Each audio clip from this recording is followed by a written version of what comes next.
Escondidas en una base militar nazi abandonada, En materia de blindaje, el tamaño importa. se encuentran las reliquias de un sorprendente proyecto de armas secretas. El tamaño del lugar donde estaban aparcados los tanques es impresionante. No eran simples tanques, sino megatanques. El tanque tenía una altura de 11 metros, lo que mide una casa de 4 pisos. ¡Fuego!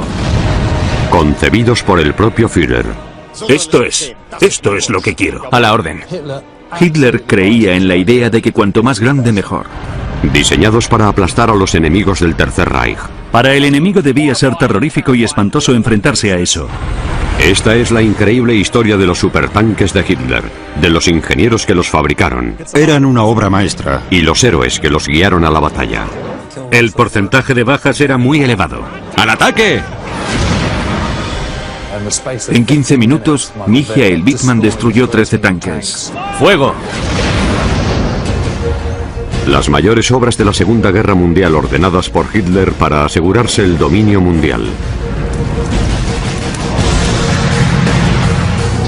Han sobrevivido como siniestros recordatorios de la fanática ambición militar del Führer. Estos son los secretos de las megaestructuras nazis. Nazi megaestructuras, los supertanques. Frente Oriental. El comandante de las SS, Michael Wittmann, estaba entrando en el mayor enfrentamiento de tanques de la historia. La batalla de Kursk. 228,6. ¡Al ataque! ¡Al ataque! ¡Al ataque! Los tanques dominaron la guerra terrestre durante la Segunda Guerra Mundial. Y Wittmann mandaba el mayor tanque fabricado hasta entonces, el Tiger. Era una máquina asombrosa, y Wittmann la utilizó para convertirse en el héroe de los tanques más famoso y letal de Alemania. ¡Blanco a las 2 en punto! ¡Carguen explosivos! ¡Fuego!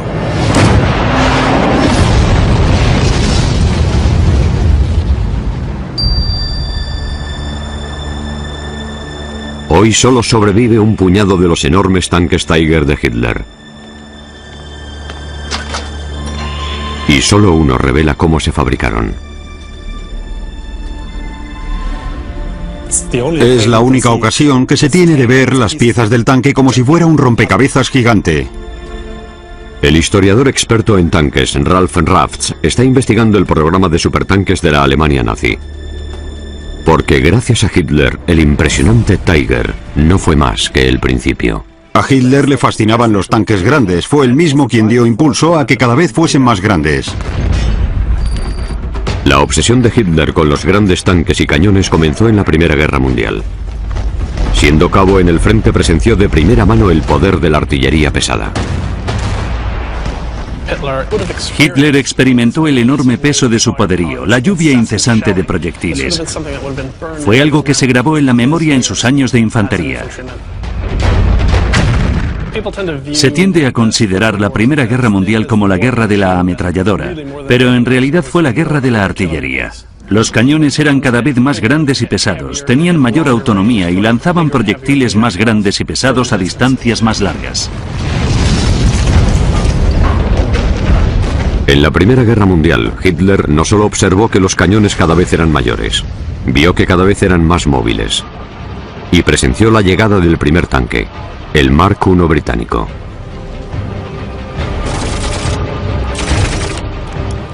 En 1917, a los soldados de infantería alemanes que estaban en sus trincheras, se les echó encima una caja metálica gigante insensible al fuego de sus pequeñas armas ligeras. La primera vez que uno de esos tanques cruzó una trinchera debió ser una experiencia aterradora. 15 años después, Hitler se hizo con el poder prometiendo vengar las pérdidas de la Primera Guerra Mundial. Pero los tratados de paz impedían que Alemania fabricase tanques, un arma imprescindible para un ejército moderno. Así que Hitler aprobó su desarrollo en secreto.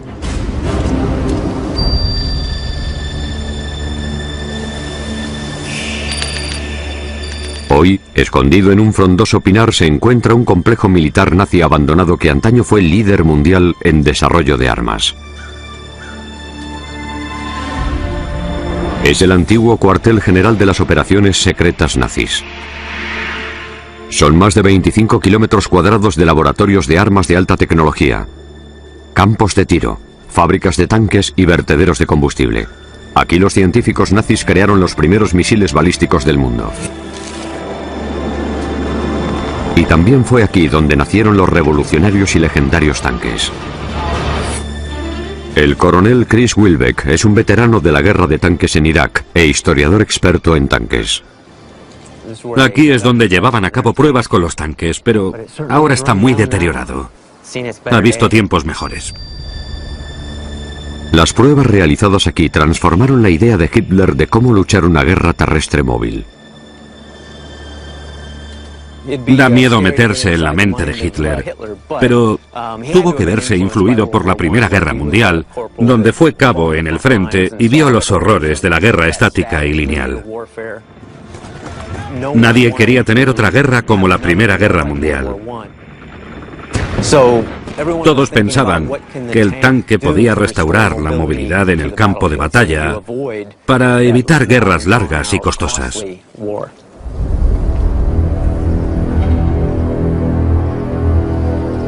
En Kummersdorf, a principios de 1935, Hitler conoció el primer tanque nazi, el Panzer I. Podía moverse a 39 kilómetros por hora, 8 veces más rápido que los tanques que Hitler había visto en la Primera Guerra Mundial. Cuando le hicieron una exhibición de lo que podían lograr los tanques aquí en Kummersdorf, Hitler tuvo que quedarse impresionado. Esto es lo que quiero. A la orden. Los nuevos Panzer de Hitler prometían una movilidad sin precedentes en el campo de batalla. Pero había un problema. Los Panzer que tanto impresionaron a Hitler eran diminutos, medían 1,80 m de alto, solo iban armados con ametralladoras y no llevaban más que 2 hombres dentro. Enseguida se dieron cuenta de que esos tanques no servían para la guerra moderna. Entre 1934 y 1939 la Alemania nazi produjo una serie de Panzer mayores y con armas más grandes. El Panzer II tenía cañón, el Panzer III tenía un cañón ligeramente mayor y el Panzer IV un cañón todavía más grande. Pasaron de las 5,8 toneladas del Panzer I a las 20 toneladas del Panzer IV.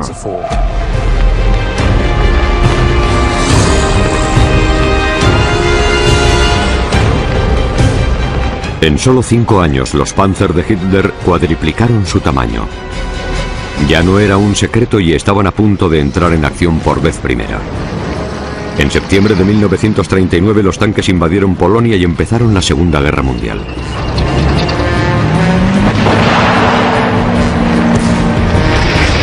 La velocidad y la fuerza sin precedentes de la guerra de tanques dieron origen a una nueva palabra: Blitzkrieg, o guerra relámpago.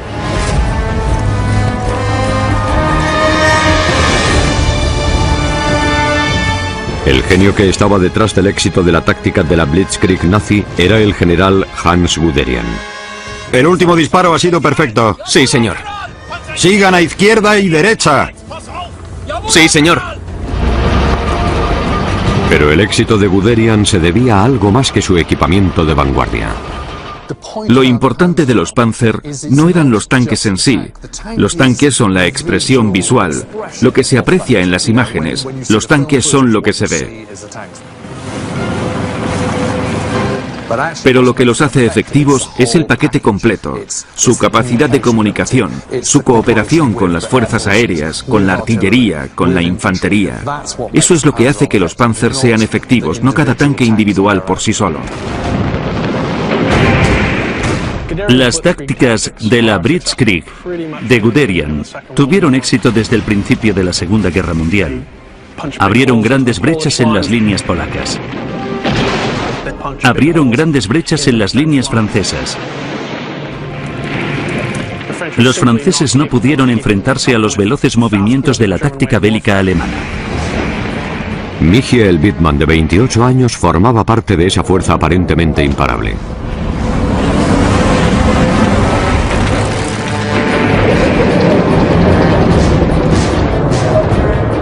Era hijo de un granjero, había ascendido entre las filas de las SS y se estaba forjando una reputación como comandante con una habilidad increíble para matar al enemigo. ¡Fuego!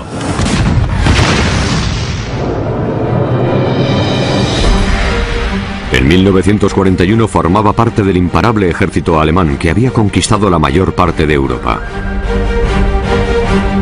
Entonces, Hitler giró sus tanques hacia el este para invadir la Unión Soviética.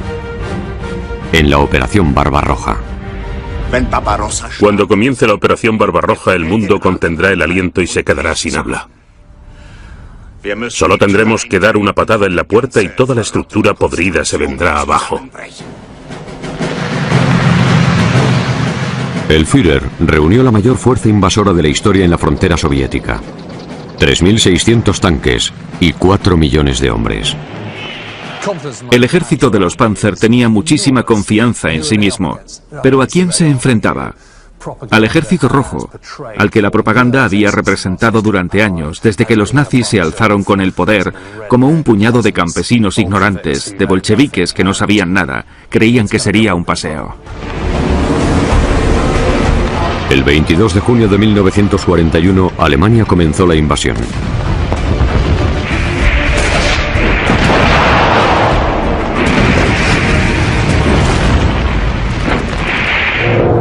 En pocas horas efectuaron un hallazgo asombroso. Los soviéticos tenían un tanque mucho mejor. El T-34.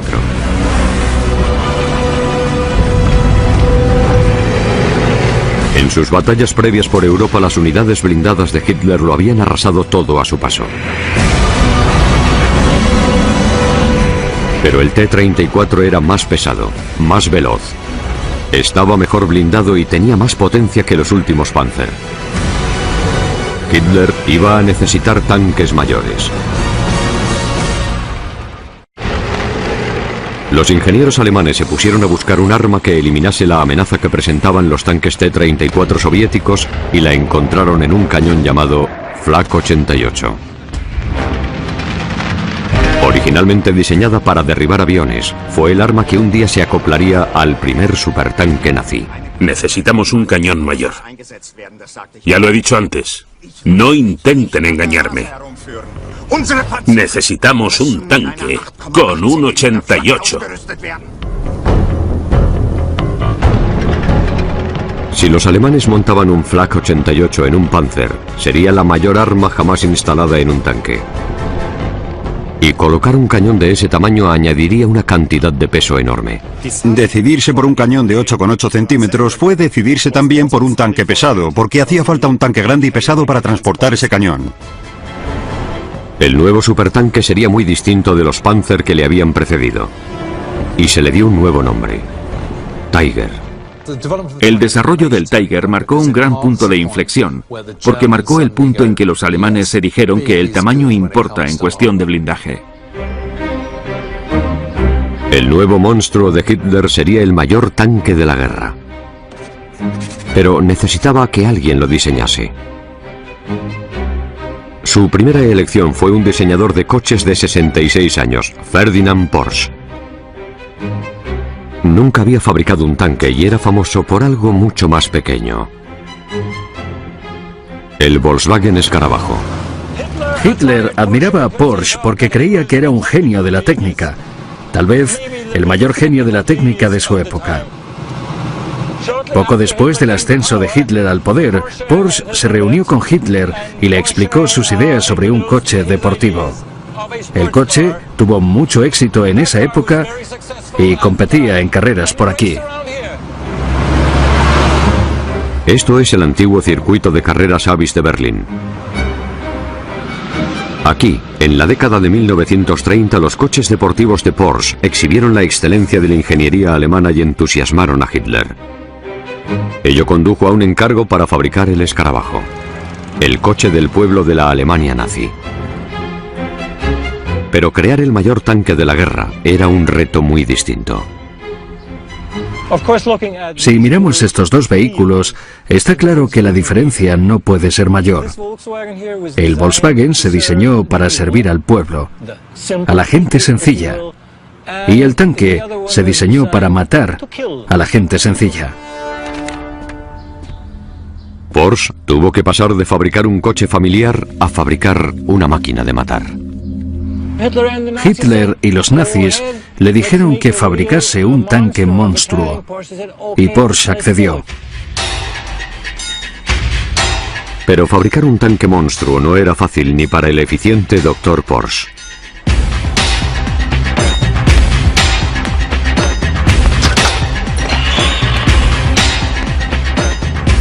Hoy, en un antiguo almacén de harina de Suiza se está reconstruyendo un tanque Tiger II, excepcionalmente raro, partiendo de cero.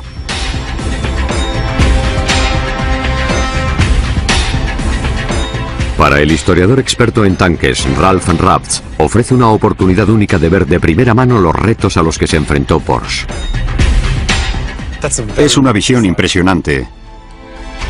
El Tiger de Porsche llevaría miles de piezas de precisión, muchas de ellas hechas a mano. La principal causa de su tamaño y complejidad era el cañón. Si se fabrica un cañón grande y se dispara, el efecto de retroceso del arma es grande. Por eso la torreta tenía que ser espaciosa. Había que hacerla mayor para que el cañón tuviera sitio para retroceder. Y al hacer el cañón más grande, había que hacerlo todo más grande en proporción. Para llevar el cañón de 88 milímetros, el Tiger tenía que tener más del doble de tamaño que los Panzer anteriores y pesar 60 toneladas. La presión sobre Porsche se vio aumentada cuando se anunció que un gigante de la ingeniería alemana rival, Henschel, también fabricaría un prototipo. Y el diseñador que ganase obtendría un enorme contrato por el modelo de éxito. Los ingenieros de Henschel siguieron el enfoque clásico, colocaron el motor en la parte de atrás del tanque, la transmisión a través de todo el tanque y luego generaron la potencia sobre el eje mediante un par de torsión en las ruedas, al modo clásico de los tanques alemanes. Porsche, en cambio, recurrió a un motor combinado diésel y eléctrico. El motor diésel hacía funcionar dos motores de electrones, uno para cada lado de orugas por separado, lo que tenía la gran ventaja de que no hacía falta transmisión. El sistema de Porsche acabó con las marchas mecánicas que pesaban mucho y ocupaban un espacio muy valioso. Era una idea atrevida y visionaria que no se adoptó para los coches producidos en masa hasta los años 90. ¿Pero funcionaría en el nuevo y revolucionario tanque? Hitler cumplía 53 años. Su regalo fue contemplar las demostraciones de los dos prototipos de Tiger rivales. Porsche estaba tan seguro de que su versión obtendría la aprobación del Führer que ya estaba fabricando 100 chasis. Cuando Porsche y Henschel presentaron sus prototipos en el cumpleaños de Hitler en 1942, el diseño conservador de Henschel lo hizo muy bien en los campos de pruebas. Lo condujeron por allí, hizo todo lo que se le pedía y la maquinaria funcionó muy bien.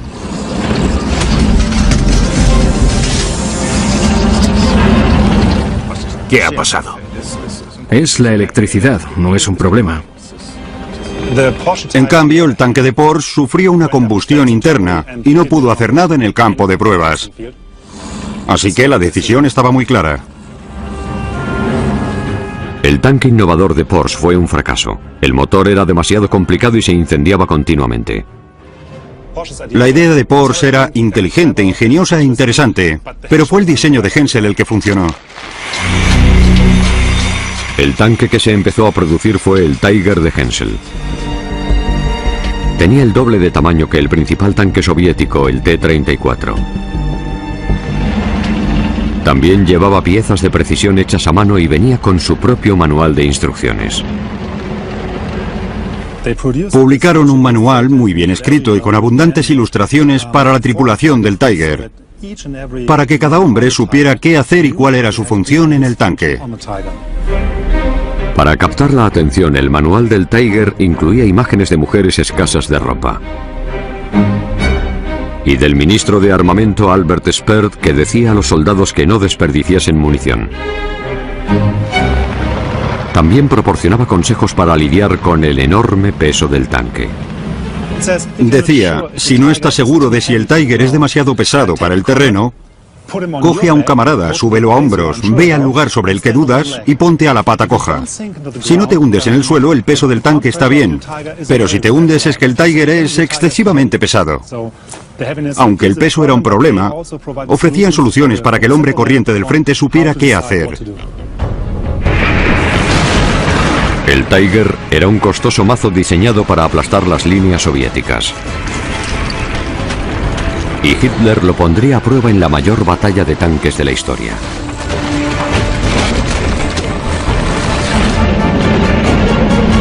Pero, ¿sería acertada su decisión de aumentar el tamaño de los tanques?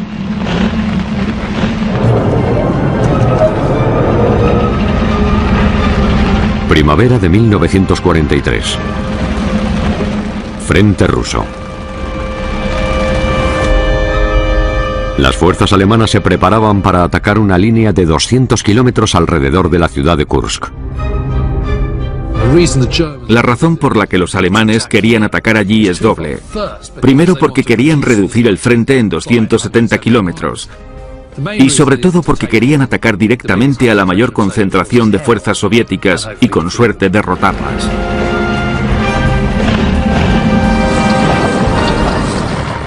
Todos sabían que era un momento clave de la guerra. Si los alemanes perdían en Kursk, se habrían acabado sus ambiciones en el frente oriental. Pero Hitler estaba lleno de dudas. ¿Tenía suficientes Tiger? Pospuso 2 meses la batalla para poder fabricar más, permitiendo que los soviéticos reunieran grandes fuerzas defensivas. Ya estaba listo el escenario para la mayor batalla de tanques de la historia. Al frente de la carga se encontraba Michael Wittmann, de 29 años, el dedicado comandante que había pasado 3 meses entrenándose con su nuevo Tiger. Sabía que su blindaje le daba una enorme ventaja sobre el T-34, que tenía la mitad de tamaño. No pueden perforar el blindaje a menos que se acerquen a 600 metros. ¿Deberíamos mantenernos a distancia de los tanques enemigos? No, acelerad y echaros sobre ellos. Pero eso significa que... Acelerad y echaros sobre ellos.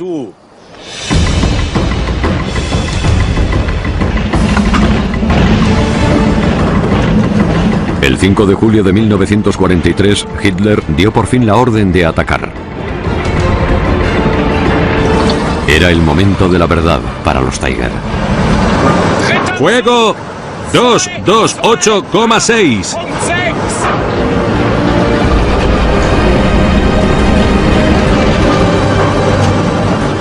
¡Al ataque! Blanco a las 2 en punto.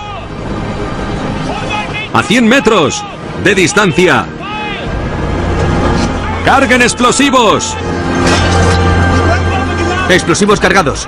¡Empezad! ¡Empezad!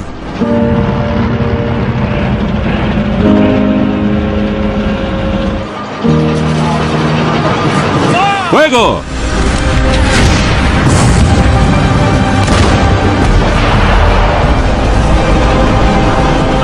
Hay 3 tanques delante. ¡Fuego!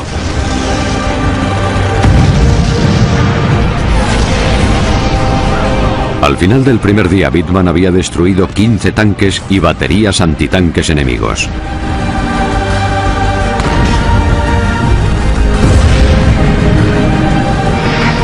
El Tiger de Hitler tuvo un éxito letal. ¡Atacad! ¡Está empezando a disparar! En términos de eficacia, de destruir tanques enemigos, el Tiger era muy eficaz. Las tasas de bajas enemigas eran muy altas. En 5 días de combate, los Tiger ayudaron a las fuerzas alemanas a avanzar 30 kilómetros. Pero a pesar de la carnicería, los T-34 soviéticos no paraban de llegar.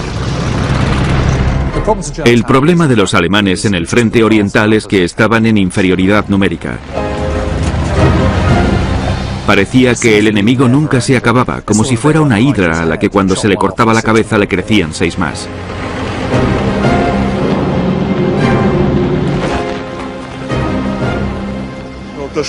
Teniente, hay miles de ellos.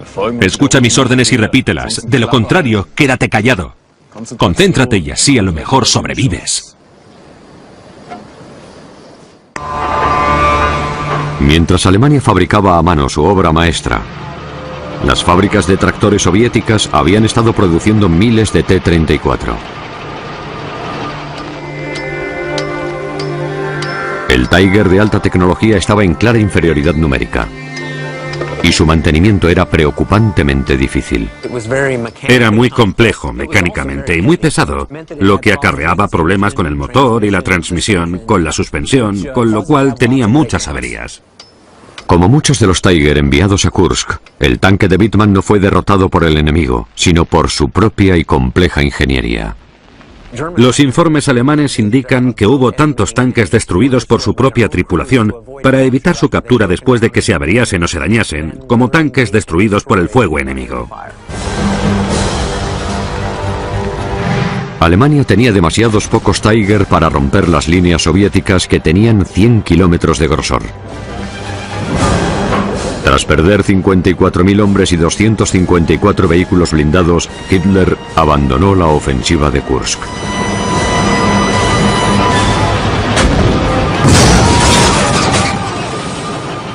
Kursk fue la última vez que los alemanes avanzaron en el frente oriental. La última vez que avanzaron en territorio soviético.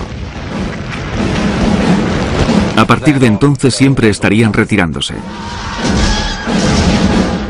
Fabricar el mayor tanque de la guerra no había deparado a Hitler la victoria en el campo de batalla. Sin embargo, la Alemania nazi celebró los logros de su nuevo supertanque y homenajeó a sus heroicos comandantes como Wittmann. La Alemania nazi era una sociedad altamente militarizada y se honraba a los individuos de un modo que no se hacía en Estados Unidos ni mucho menos en Gran Bretaña. El culto al héroe era muy importante. ¿Cómo es posible que un solo hombre haya destruido 117 tanques? ¿Cuál es su secreto? Concentración, mi Führer. Instinto de cazador, sospecha. ¿Y cómo van las cosas en el frente? ¿El Tiger cumple todas las expectativas? El Tiger es el mejor tanque del mundo. En campo abierto el enemigo huye en cuanto nos ve.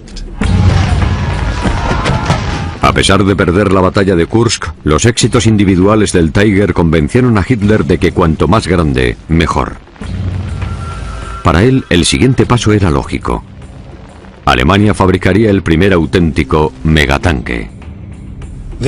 La idea de un megatanque que pesara entre 100 y 250 toneladas circuló por toda Europa durante 30 años. Casi todos los países importantes tenían un par de diseños en un cajón. Entonces, los diseñadores bombardearon a Hitler con planos rivales, incluyendo un espectacular diseño 10 veces mayor que cualquier tanque existente. El diseño del mayor tanque nazi, el Landkreuzer, fue soñado por un diseñador de submarinos de la acería Krupp. Krupp me ha sugerido un tanque magnífico. Un monstruo de 1000 toneladas con un cañón de buque de guerra. Podemos usarlo para reemplazar los búnkeres de defensa destruidos.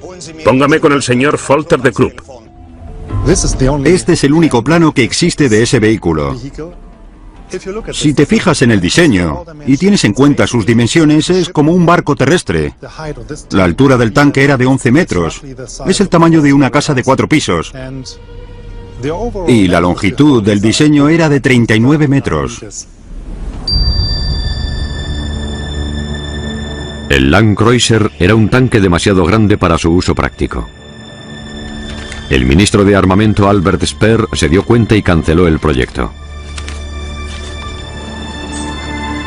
Pero Hitler tenía el deseo imparable de fabricar un megatanque. y recurrió al Dr. Porsche. El legendario diseñador de coches había fracasado en el diseño del Tiger y tuvo la oportunidad de redimirse. Todavía creía que Porsche era un genio y que a lo mejor esta vez se le ocurría algo mucho más potente para el campo de batalla que los diseños clásicos. ¿Y cuál sería el propósito de ese tanque? Nada podría detener a un buque terrestre de ese tamaño.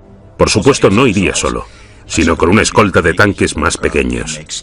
También podríamos usarlo como búnker de acero. Si destruyeran uno de nuestros búnkeres de hormigón, el monstruo de acero podría ocupar su lugar.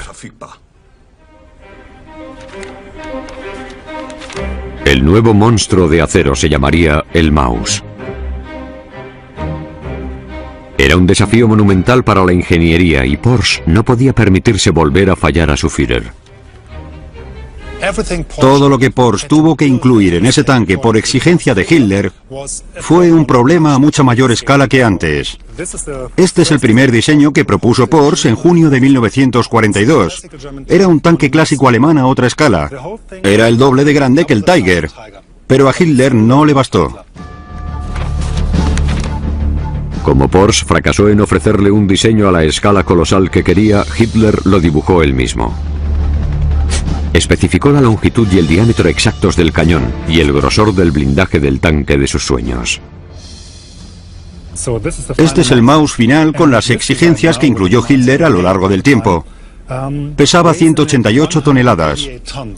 El primer Maus pesaba tanto como 2 Tiger, y entonces le añadieron un tercer Tiger. El 14 de mayo de 1943, Hitler y Porsche se reunieron en la guarida del Lobo para ver un prototipo de madera del Maus. Tras decepcionar a Hitler con su diseño del Tiger, Porsche sabía que otro fracaso podía ser desastroso. ¿Podemos fabricar este tanque? Por supuesto que podemos fabricar este tanque, mi Führer. Tenemos que hacer planes por anticipado para lograr la superioridad de 1944. Este año el Tiger y el Panzer son los mejores.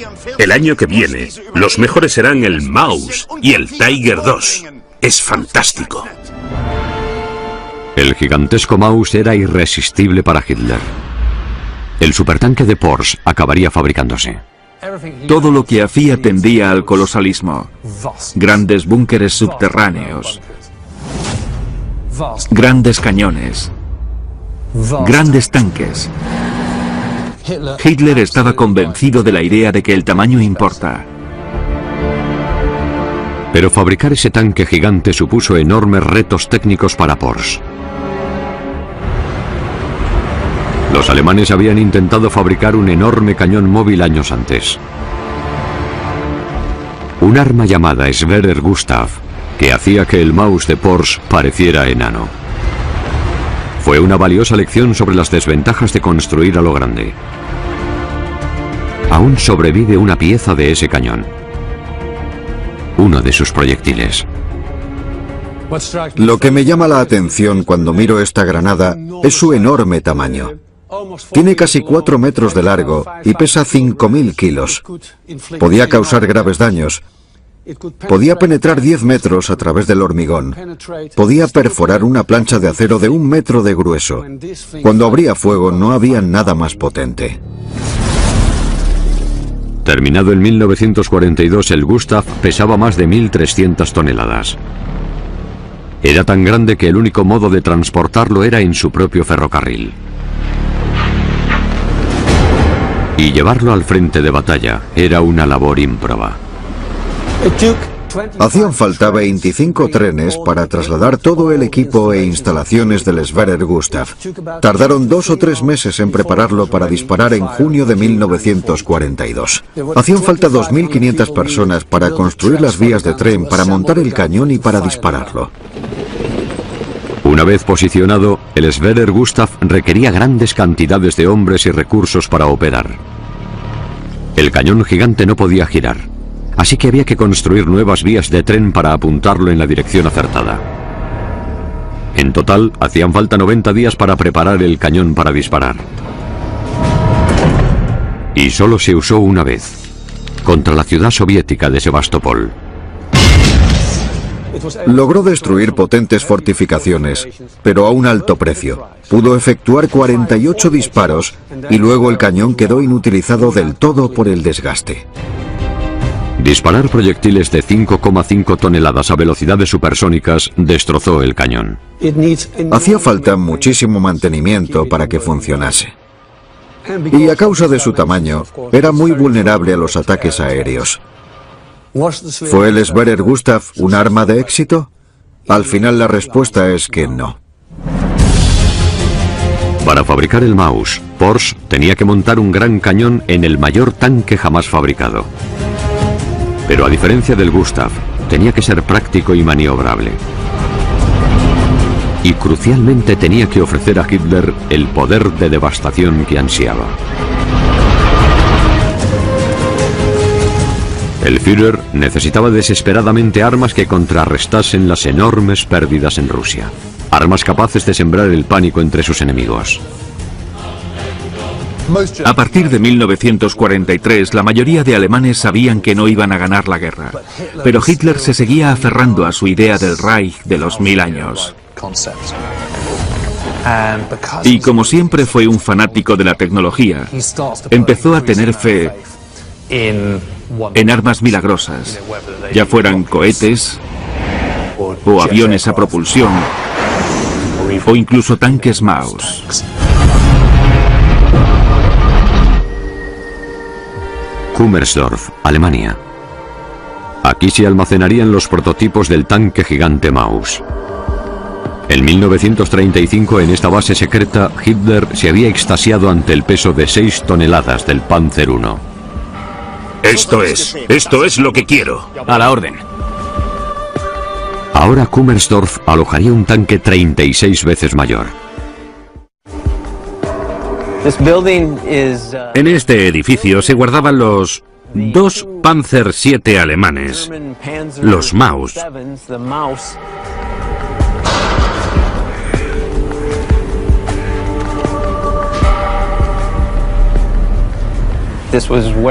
Aquí era donde se probaban todas las armas nuevas para asegurarse de que cumplían los requisitos.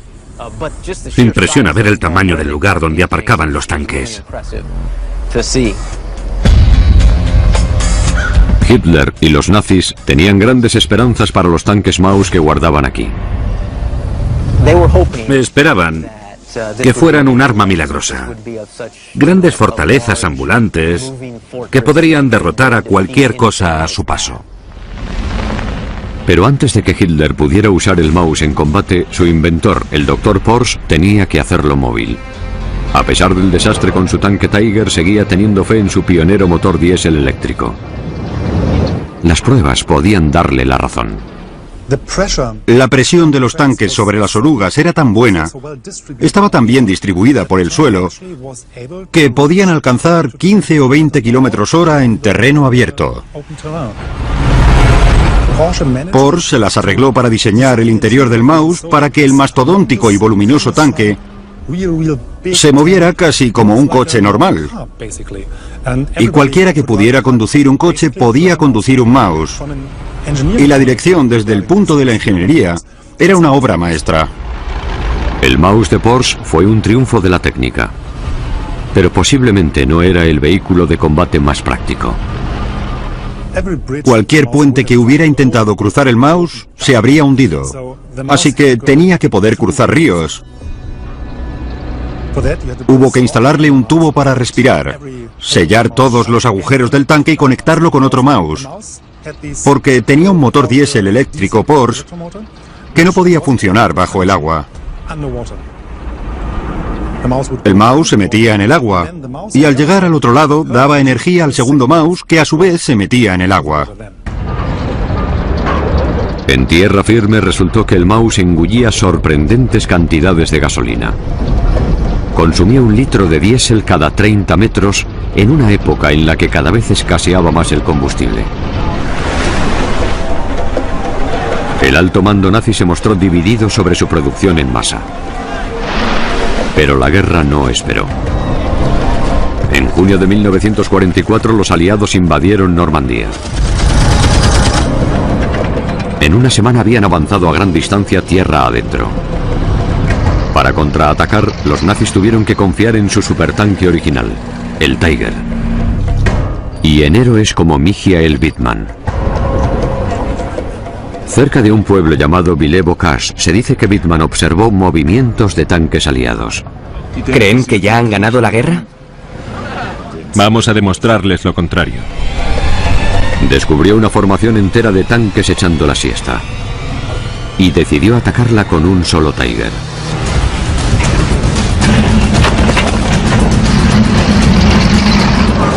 ¡Fuego! 228,6. Así que se colocó en un camino paralelo y disparó. ¡Fuego! ¡Fuego!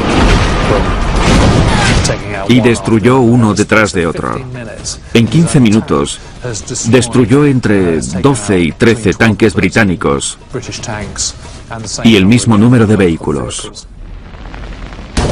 Fue uno de los ataques en solitario más devastadores de la guerra y granjeó a su heroico comandante Wittmann una fama aún mayor en Alemania.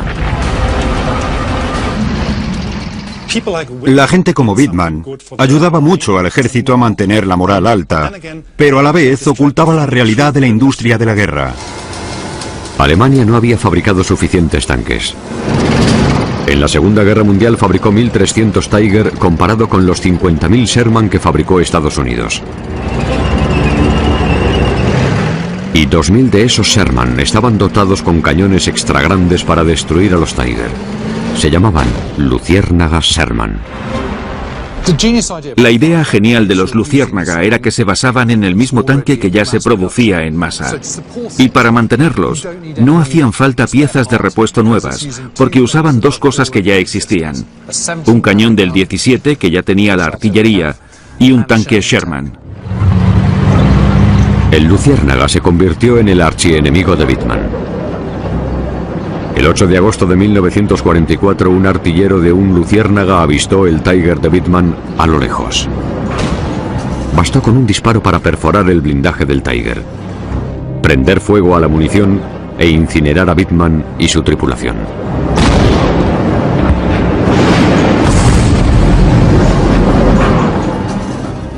La muerte de Wittmann nos indica que la idea de fabricar armas milagrosas pesadísimas y complicadísimas de manejar no funcionó, porque los estadounidenses cogieron un tanque de tipo medio fabricado en masa, lo mejoraron y destruyeron el tanque de Wittmann. Cuando los aliados se acercaron por el este y el oeste, la derrota de la Alemania nazi se hizo inminente. En Kummersdorf, Ferdinand Porsche seguía haciendo pruebas con su Maus. Pero solo se acabaron 2 prototipos y sus hangares nunca se terminaron.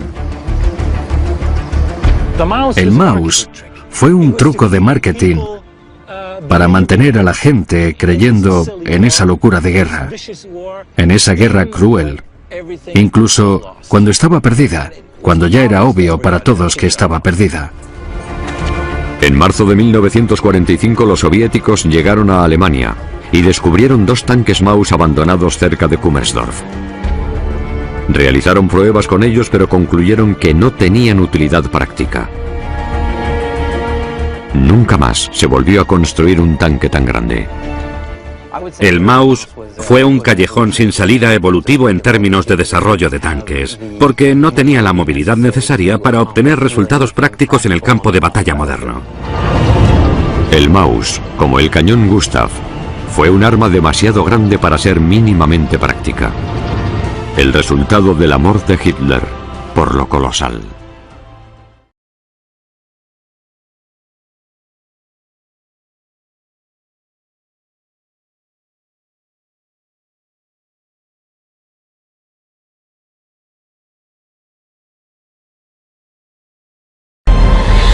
Escondidas en una base militar nazi abandonada. En materia de blindaje, el tamaño importa. Se encuentran las reliquias de un sorprendente proyecto de armas secretas. El tamaño del lugar donde estaban aparcados los tanques es impresionante.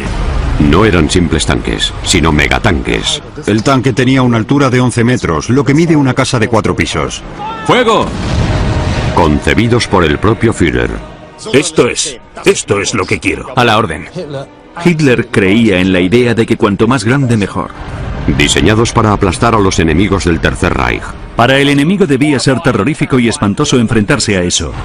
Esta es la increíble historia de los supertanques de Hitler, de los ingenieros que los fabricaron. Eran una obra maestra. Y los héroes que los guiaron a la batalla. El porcentaje de bajas era muy elevado. ¡Al ataque! En 15 minutos, Michael Wittmann destruyó 13 tanques. ¡Fuego! Las mayores obras de la Segunda Guerra Mundial ordenadas por Hitler para asegurarse el dominio mundial. Han sobrevivido como siniestros recordatorios de la fanática ambición militar del Führer. Estos son los secretos de las megaestructuras nazis. Nazi megaestructuras, los supertanques. Frente Oriental.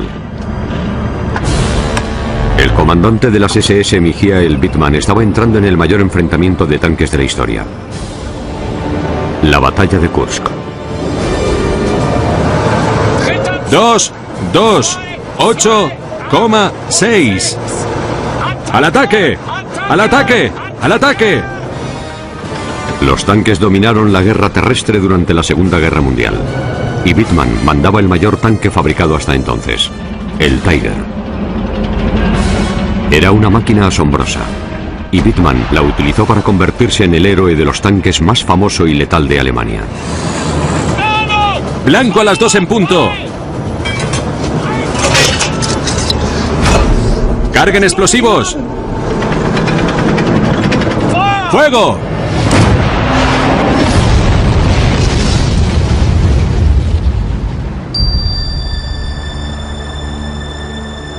Hoy solo sobrevive un puñado de los enormes tanques Tiger de Hitler. Y solo uno revela cómo se fabricaron. Es la única ocasión que se tiene de ver las piezas del tanque como si fuera un rompecabezas gigante. El historiador experto en tanques, Ralf Rafts, está investigando el programa de supertanques de la Alemania nazi. Porque gracias a Hitler, el impresionante Tiger no fue más que el principio. A Hitler le fascinaban los tanques grandes. Fue él mismo quien dio impulso a que cada vez fuesen más grandes. La obsesión de Hitler con los grandes tanques y cañones comenzó en la Primera Guerra Mundial. Siendo cabo en el frente, presenció de primera mano el poder de la artillería pesada. Hitler experimentó el enorme peso de su poderío, la lluvia incesante de proyectiles. Fue algo que se grabó en la memoria en sus años de infantería. Se tiende a considerar la Primera Guerra Mundial como la guerra de la ametralladora, pero en realidad fue la guerra de la artillería. Los cañones eran cada vez más grandes y pesados, tenían mayor autonomía y lanzaban proyectiles más grandes y pesados a distancias más largas.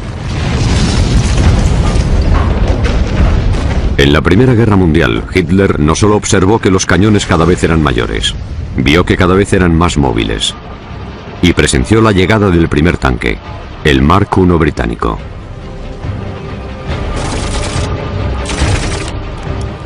En 1917, a los soldados de infantería alemanes que estaban en sus trincheras, se les echó encima una caja metálica gigante insensible al fuego de sus pequeñas armas ligeras. La primera vez que uno de esos tanques cruzó una trinchera debió ser una experiencia aterradora.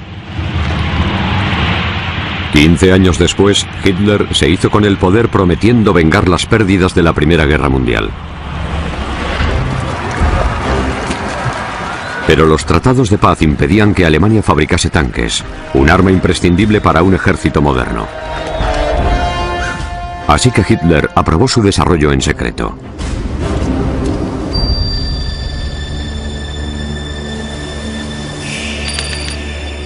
Hoy, escondido en un frondoso pinar, se encuentra un complejo militar nazi abandonado que antaño fue el líder mundial en desarrollo de armas. Es el antiguo cuartel general de las operaciones secretas nazis. Son más de 25 kilómetros cuadrados de laboratorios de armas de alta tecnología, campos de tiro, fábricas de tanques y vertederos de combustible. Aquí los científicos nazis crearon los primeros misiles balísticos del mundo. Y también fue aquí donde nacieron los revolucionarios y legendarios tanques. El coronel Chris Wilbeck es un veterano de la guerra de tanques en Irak e historiador experto en tanques. Aquí es donde llevaban a cabo pruebas con los tanques, pero ahora está muy deteriorado. Ha visto tiempos mejores. Las pruebas realizadas aquí transformaron la idea de Hitler de cómo luchar una guerra terrestre móvil. Da miedo meterse en la mente de Hitler, pero tuvo que verse influido por la Primera Guerra Mundial, donde fue cabo en el frente y vio los horrores de la guerra estática y lineal. Nadie quería tener otra guerra como la Primera Guerra Mundial. Todos pensaban que el tanque podía restaurar la movilidad en el campo de batalla para evitar guerras largas y costosas.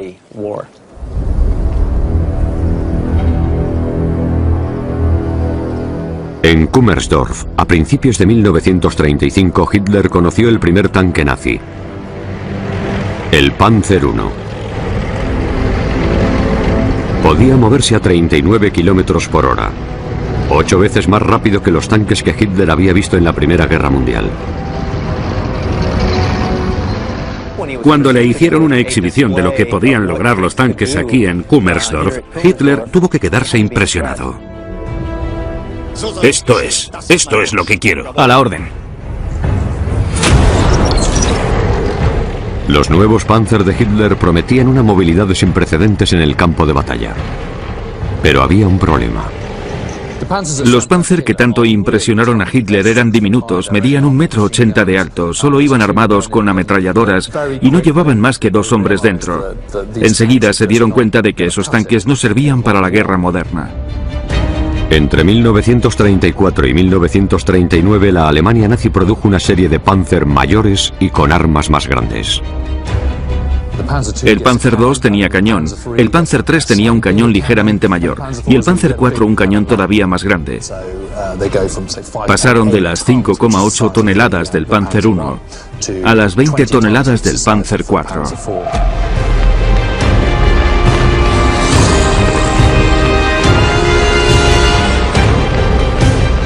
En solo 5 años los Panzer de Hitler cuadriplicaron su tamaño. Ya no era un secreto y estaban a punto de entrar en acción por vez primera. En septiembre de 1939 los tanques invadieron Polonia y empezaron la Segunda Guerra Mundial.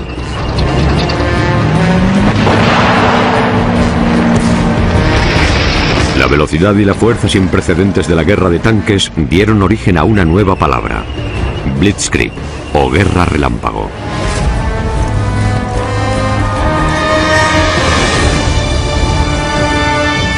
El genio que estaba detrás del éxito de la táctica de la Blitzkrieg nazi era el general Hans Guderian. El último disparo ha sido perfecto. Sí, señor. Sigan a izquierda y derecha. Sí, señor. Pero el éxito de Guderian se debía a algo más que su equipamiento de vanguardia.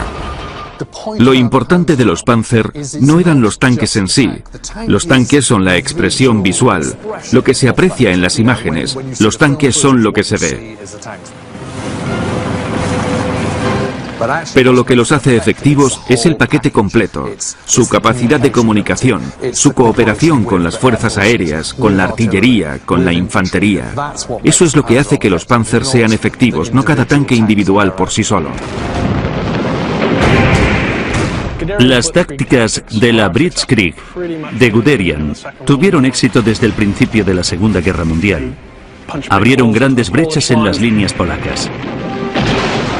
Abrieron grandes brechas en las líneas francesas. Los franceses no pudieron enfrentarse a los veloces movimientos de la táctica bélica alemana. Michael Wittmann, de 28 años, formaba parte de esa fuerza aparentemente imparable.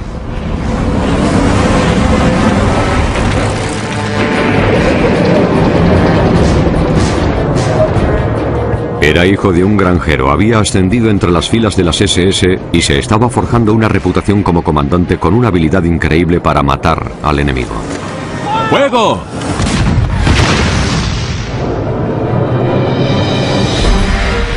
En 1941 formaba parte del imparable ejército alemán que había conquistado la mayor parte de Europa. Entonces, Hitler giró sus tanques hacia el este para invadir la Unión Soviética. En la Operación Barbarroja. Cuando comience la Operación Barbarroja, el mundo contendrá el aliento y se quedará sin habla. Solo tendremos que dar una patada en la puerta y toda la estructura podrida se vendrá abajo. El Führer reunió la mayor fuerza invasora de la historia en la frontera soviética. 3.600 tanques y 4 millones de hombres. El ejército de los Panzer tenía muchísima confianza en sí mismo. ¿Pero a quién se enfrentaba? Al ejército rojo, al que la propaganda había representado durante años, desde que los nazis se alzaron con el poder, como un puñado de campesinos ignorantes, de bolcheviques que no sabían nada, creían que sería un paseo. El 22 de junio de 1941, Alemania comenzó la invasión.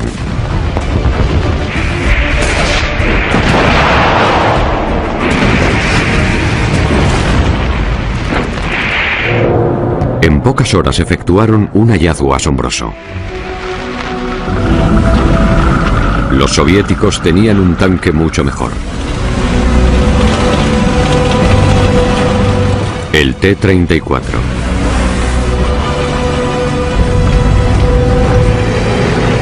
En sus batallas previas por Europa, las unidades blindadas de Hitler lo habían arrasado todo a su paso.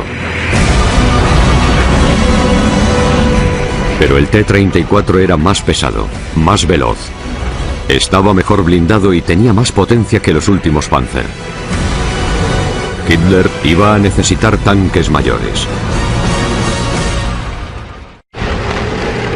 Los ingenieros alemanes se pusieron a buscar un arma que eliminase la amenaza que presentaban los tanques T-34 soviéticos y la encontraron en un cañón llamado Flak 88. Originalmente diseñada para derribar aviones, fue el arma que un día se acoplaría al primer supertanque nazi. Necesitamos un cañón mayor. Ya lo he dicho antes, no intenten engañarme. Necesitamos un tanque con un 88. Si los alemanes montaban un Flak 88 en un Panzer, sería la mayor arma jamás instalada en un tanque. Y colocar un cañón de ese tamaño añadiría una cantidad de peso enorme. Decidirse por un cañón de 8,8 centímetros fue decidirse también por un tanque pesado, porque hacía falta un tanque grande y pesado para transportar ese cañón. El nuevo supertanque sería muy distinto de los Panzer que le habían precedido. Y se le dio un nuevo nombre: Tiger. El desarrollo del Tiger marcó un gran punto de inflexión, porque marcó el punto en que los alemanes se dijeron que el tamaño importa en cuestión de blindaje. El nuevo monstruo de Hitler sería el mayor tanque de la guerra. Pero necesitaba que alguien lo diseñase. Su primera elección fue un diseñador de coches de 66 años, Ferdinand Porsche. Nunca había fabricado un tanque y era famoso por algo mucho más pequeño: el Volkswagen Escarabajo. Hitler admiraba a Porsche porque creía que era un genio de la técnica, tal vez el mayor genio de la técnica de su época. Poco después del ascenso de Hitler al poder, Porsche se reunió con Hitler y le explicó sus ideas sobre un coche deportivo. El coche tuvo mucho éxito en esa época y competía en carreras por aquí. Esto es el antiguo circuito de carreras Avis de Berlín. Aquí, en la década de 1930, los coches deportivos de Porsche exhibieron la excelencia de la ingeniería alemana y entusiasmaron a Hitler. Ello condujo a un encargo para fabricar el Escarabajo, el coche del pueblo de la Alemania nazi. Pero crear el mayor tanque de la guerra era un reto muy distinto. Si miramos estos dos vehículos, está claro que la diferencia no puede ser mayor. El Volkswagen se diseñó para servir al pueblo, a la gente sencilla, y el tanque se diseñó para matar a la gente sencilla. Porsche tuvo que pasar de fabricar un coche familiar a fabricar una máquina de matar. Hitler y los nazis le dijeron que fabricase un tanque monstruo, y Porsche accedió. Pero fabricar un tanque monstruo no era fácil ni para el eficiente Dr. Porsche.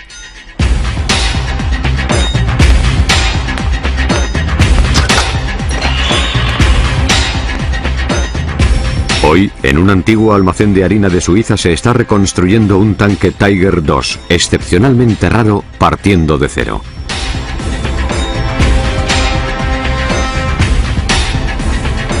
Para el historiador experto en tanques, Ralph Rapps, ofrece una oportunidad única de ver de primera mano los retos a los que se enfrentó Porsche. Es una visión impresionante. El Tiger de Porsche llevaría miles de piezas de precisión, muchas de ellas hechas a mano.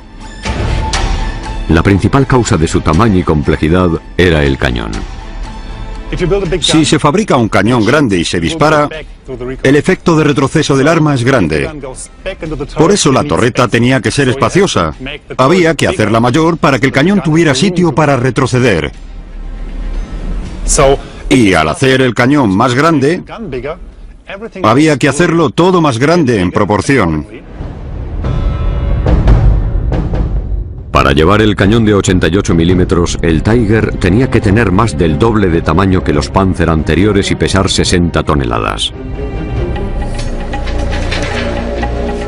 La presión sobre Porsche se vio aumentada cuando se anunció que un gigante de la ingeniería alemana rival, Henschel, también fabricaría un prototipo. Y el diseñador que ganase obtendría un enorme contrato por el modelo de éxito. Los ingenieros de Henschel siguieron el enfoque clásico, colocaron el motor en la parte de atrás del tanque, la transmisión a través de todo el tanque y luego generaron la potencia sobre el eje mediante un par de torsión en las ruedas, al modo clásico de los tanques alemanes. Porsche, en cambio, recurrió a un motor combinado diésel y eléctrico. El motor diésel hacía funcionar dos motores de electrones, uno para cada lado de orugas por separado, lo que tenía la gran ventaja de que no hacía falta transmisión. El sistema de Porsche acabó con las marchas mecánicas que pesaban mucho y ocupaban un espacio muy valioso. Era una idea atrevida y visionaria que no se adoptó para los coches producidos en masa hasta los años 90. ¿Pero funcionaría en el nuevo y revolucionario tanque? Hitler cumplía 53 años.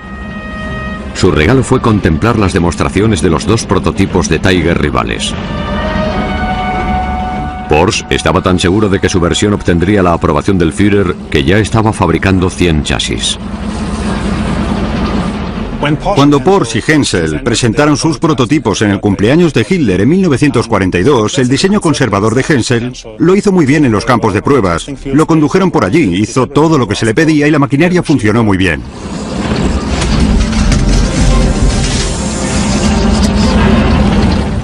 ¿Qué ha pasado?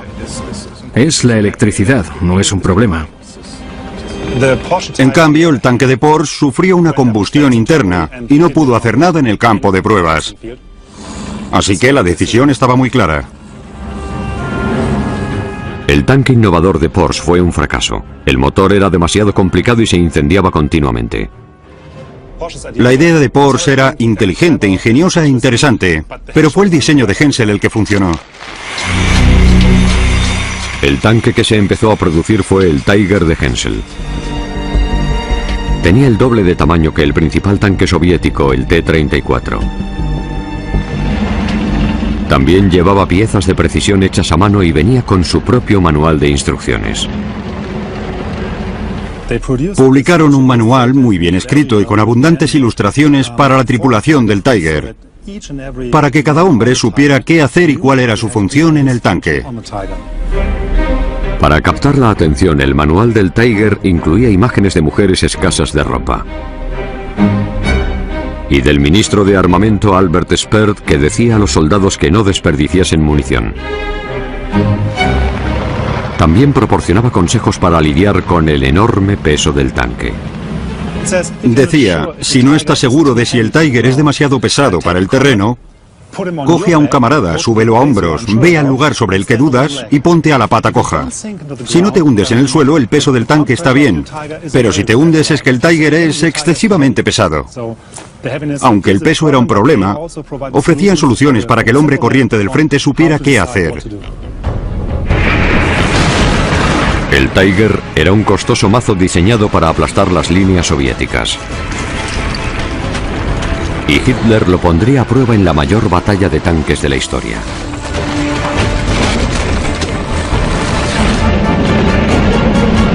Pero, ¿sería acertada su decisión de aumentar el tamaño de los tanques?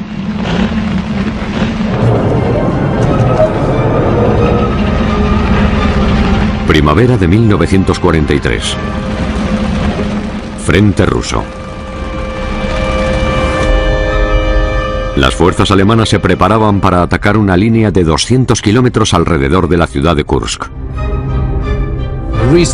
La razón por la que los alemanes querían atacar allí es doble. Primero, porque querían reducir el frente en 270 kilómetros. Y sobre todo porque querían atacar directamente a la mayor concentración de fuerzas soviéticas y con suerte derrotarlas.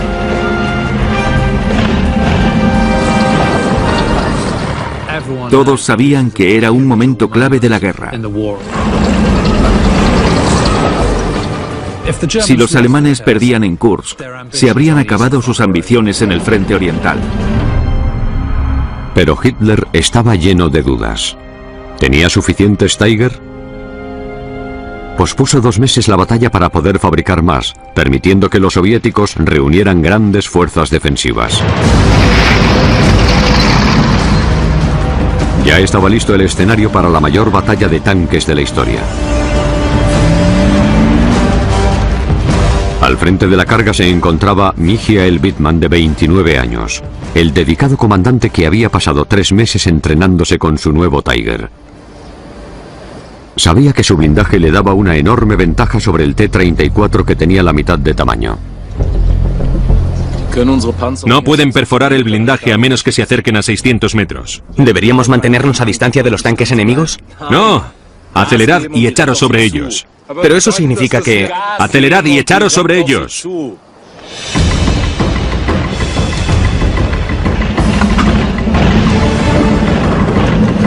El 5 de julio de 1943, Hitler dio por fin la orden de atacar. Era el momento de la verdad para los Tiger. ¡Fuego! 228,6.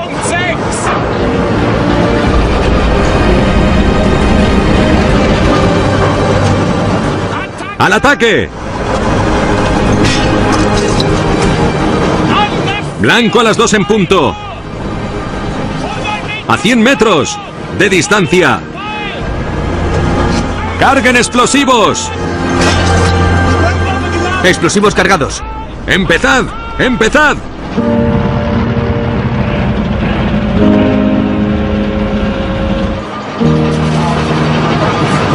¡Fuego!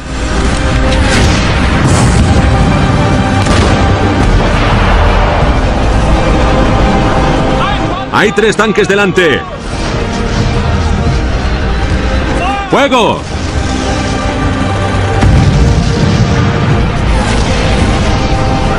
Al final del primer día, Wittmann había destruido 15 tanques y baterías antitanques enemigos.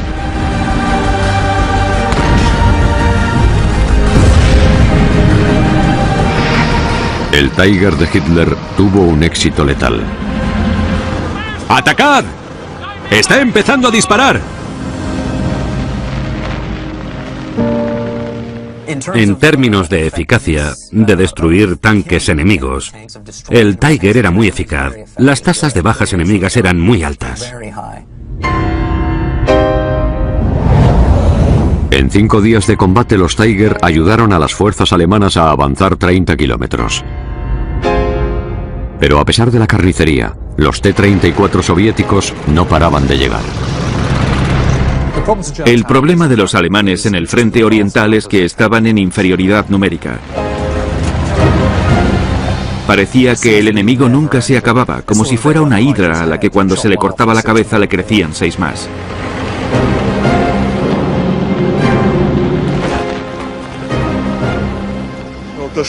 Teniente, hay miles de ellos. Escucha mis órdenes y repítelas. De lo contrario, quédate callado. Concéntrate y así a lo mejor sobrevives.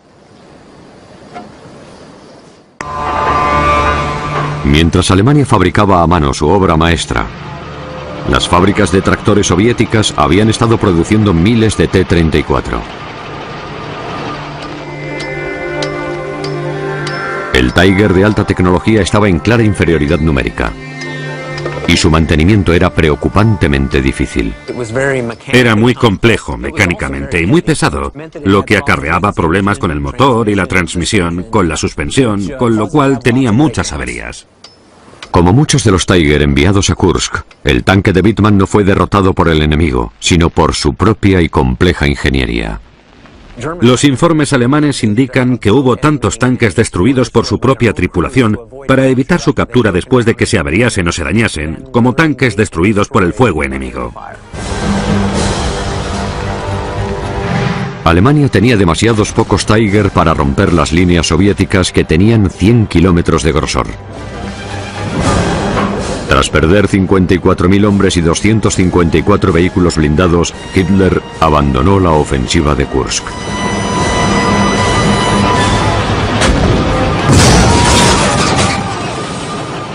Kursk fue la última vez que los alemanes avanzaron en el frente oriental. La última vez que avanzaron en territorio soviético.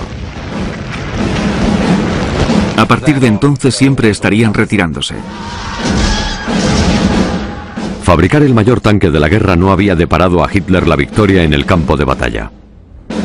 Sin embargo, la Alemania nazi celebró los logros de su nuevo supertanque y homenajeó a sus heroicos comandantes como Wittmann. La Alemania nazi era una sociedad altamente militarizada y se honraba a los individuos de un modo que no se hacía en Estados Unidos ni mucho menos en Gran Bretaña. El culto al héroe era muy importante. ¿Cómo es posible que un solo hombre haya destruido 117 tanques? ¿Cuál es su secreto? Concentración, mi Führer. Instinto de cazador, sospecha. ¿Y cómo van las cosas en el frente? ¿El Tiger cumple todas las expectativas? El Tiger es el mejor tanque del mundo. En campo abierto el enemigo huye en cuanto nos ve. A pesar de perder la batalla de Kursk, los éxitos individuales del Tiger convencieron a Hitler de que cuanto más grande, mejor. Para él, el siguiente paso era lógico. Alemania fabricaría el primer auténtico megatanque. La idea de un megatanque que pesara entre 100 y 250 toneladas circuló por toda Europa durante 30 años. Casi todos los países importantes tenían un par de diseños en un cajón. Entonces, los diseñadores bombardearon a Hitler con planos rivales, incluyendo un espectacular diseño 10 veces mayor que cualquier tanque existente. El diseño del mayor tanque nazi, el Landkreuzer, fue soñado por un diseñador de submarinos de la acería Krupp.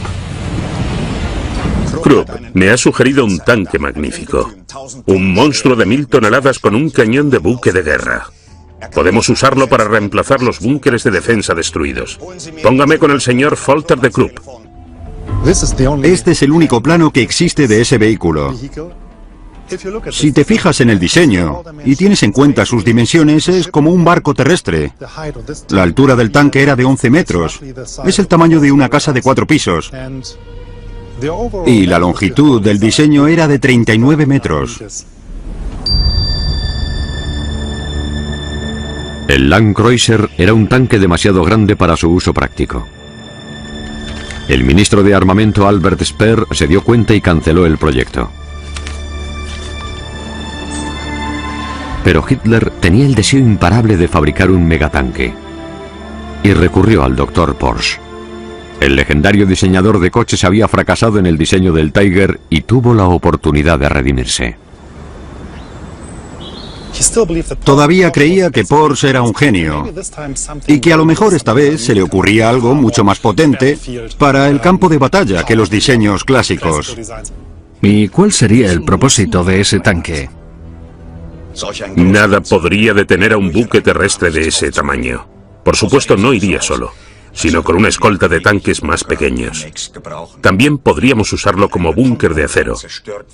Si destruyeran uno de nuestros búnkeres de hormigón, el monstruo de acero podría ocupar su lugar.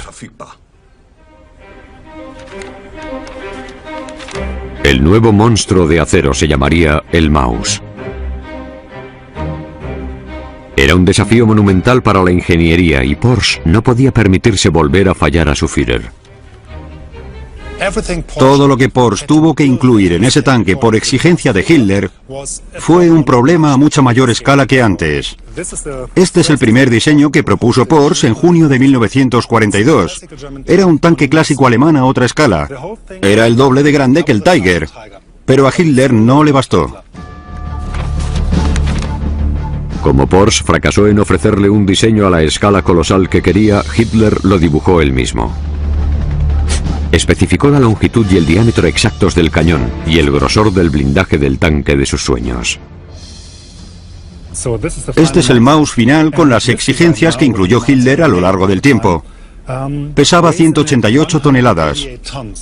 El primer Maus pesaba tanto como 2 Tiger, y entonces le añadieron un tercer Tiger.